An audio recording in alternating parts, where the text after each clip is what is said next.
इंदिरा गांधी नहर भारत की सबसे लंबी नहर है। ये पंजाब के हरिके बैराज से शुरू होकर राजस्थान के थार रेगिस्तान तक जाती है।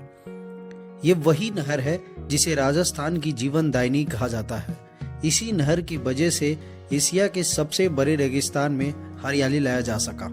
एक टाइम ऐसा था जब उस एरिया में जाने का नाम भी नहीं ले पाते थे तथा ज्यादातर लोग वहां सूखे के वजह से पलायन कर चुके थे। लेकिन इसी नहर की वजह से लोगों के चेहरे पर मुस्कुराहट और घरों में खुशहाली लौट पाया। इस नहर का पूरा नाम गंग नहर था, जिसे बाद में बदलकर पूर्व प्रधानमंत्री इंदिरा गांधी जी के नाम पर रखा गया। 1947 में जब देश का बंटवारा हुआ तो थार रेगिस्तान भी दो भागों में बट गया। पाकिस्तान साइड सिंध और भारत में कुछ हिस्सा पंजाब को तथा लगभग 90% भाग राजस्थान के पास रहा। एक टाइम पे इस रास्ते से लोग गुजरना तो दूर बल्कि यहाँ परिंदा भी रहना पसंद नहीं करता था और इसी तरीके से सैकड़ों वर्षों गुजर गए। फिर 1899 में सदी की सबसे बड़ी अकाल पड़ी, जिसके बाद उस टाइम बीकानेर के महाराजा गंगा सिंह जी ने इस समस्या को खत्म करने के बारे में सोचे और कुछ लोगों के साथ मिलकर इस पर चर्चा की। लेकिन 50% डिग्री सेल्सियस तापमान में ये आसान नहीं था, वो भी तब जब उस समय न कोई मशीनें थी और न ही कोई भारी उपकरण। इतनी बड़ी प्रोजेक्ट को पूरा करना तो दूर, सोचना भी आसान नहीं था। लेकिन इस काम को उन्हीं के दरबार में रहने वाले कंवर सेन जी ने इस प्रोजेक्ट को पूरा किया, जिससे लाखों लोगों की जिंदगी आसान हो गए। हालांकि इसमें बहुत सारे परेशानियां आई और हजारों लोगों को अपनी जान देनी पड़ी। दरअसल उस टाइम राजस्थान में सबसे पावरफुल रियासत बीकानेर था, जिसके राजा गंगा सिंह थे। जब 1899 में भयंकर अकाल पड़ा तो उन्होंने अपनी प्यासी जनता को आश्वासन दिया कि पंजाब की सतलुज नदी की पानी लाकर इस समस्या को हमेशा के लिए खत्म कर देंगे।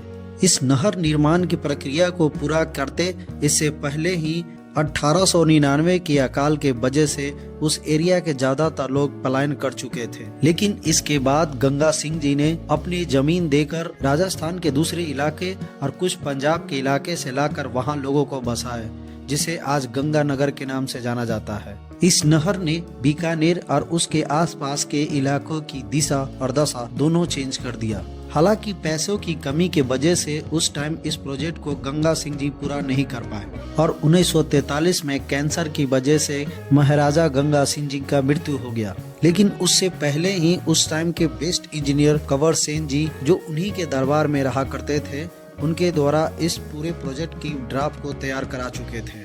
इसी बीच 1947 को देश आजाद हुआ और सभी राजाओं की राजशाही खत्म हो गई और भारत में लोकतंत्र की सरकार बनी, जिसके प्रधानमंत्री पंडित जवाहरलाल नेहरू बने।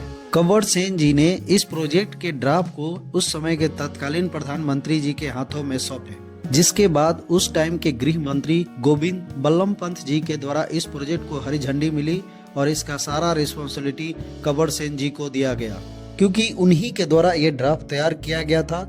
जिसके बाद 1952 को इस प्रोजेक्ट पे काम शुरू किया गया। इस प्रोजेक्ट का पूरा नाम राजस्थान परियोजना पड़ा और पंजाब के सतलुज और ब्यास नदी के संगम तट पर हरिके बैराज से नहर निकालकर राजस्थान तक पहुंचाया गया। हालांकि रेगिस्तान में नहर खोदना इतना आसान नहीं था, क्योंकि गर्मी में 50 डिग्री से ज्यादा तापमान, रेतीली धूल में उड़ती आंधी और ठंड के मौसम में जमा देने वाली ठंड के वजह से मजदूर वहां टिक नहीं पा रहे थे। तब रेगिस्तान के जहाज कहे जाने वाले ऊंट को इस काम में लाया गया। मजदूर नहर से मिट्टी खोदते और उसे बोड़ों में बांधकर ऊंट के पीठ पर रखकर बाहर निकाल देते। कहा जाता है कि इस प्रोजेक्ट में अगर ऊंट को शामिल नहीं किया जाता तो ये प्रोजेक्ट कंप्लीट करना आसान नहीं था। इस नहर की खुदाई से इतनी मिट्टी निकाली गई कि पृथ्वी के चारों तरफ एक रोड बनाया जा सकता था।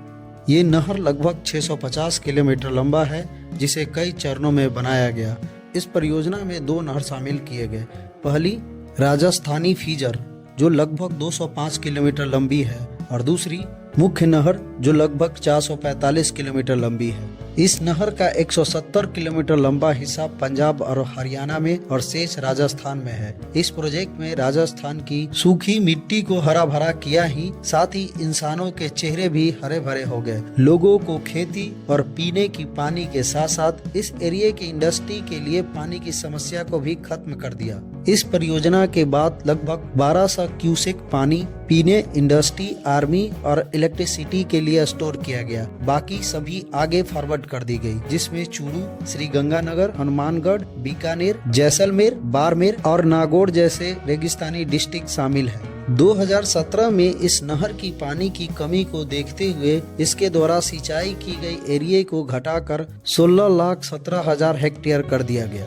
इस प्रोजेक्ट को कंप्लीट करने के वजह से कंवर सेन जी को मरुस्थल का भागीरथ कहा जाने लगा और इसके लिए उन्हें पद्म विभूषण से भी सम्मानित किया गया।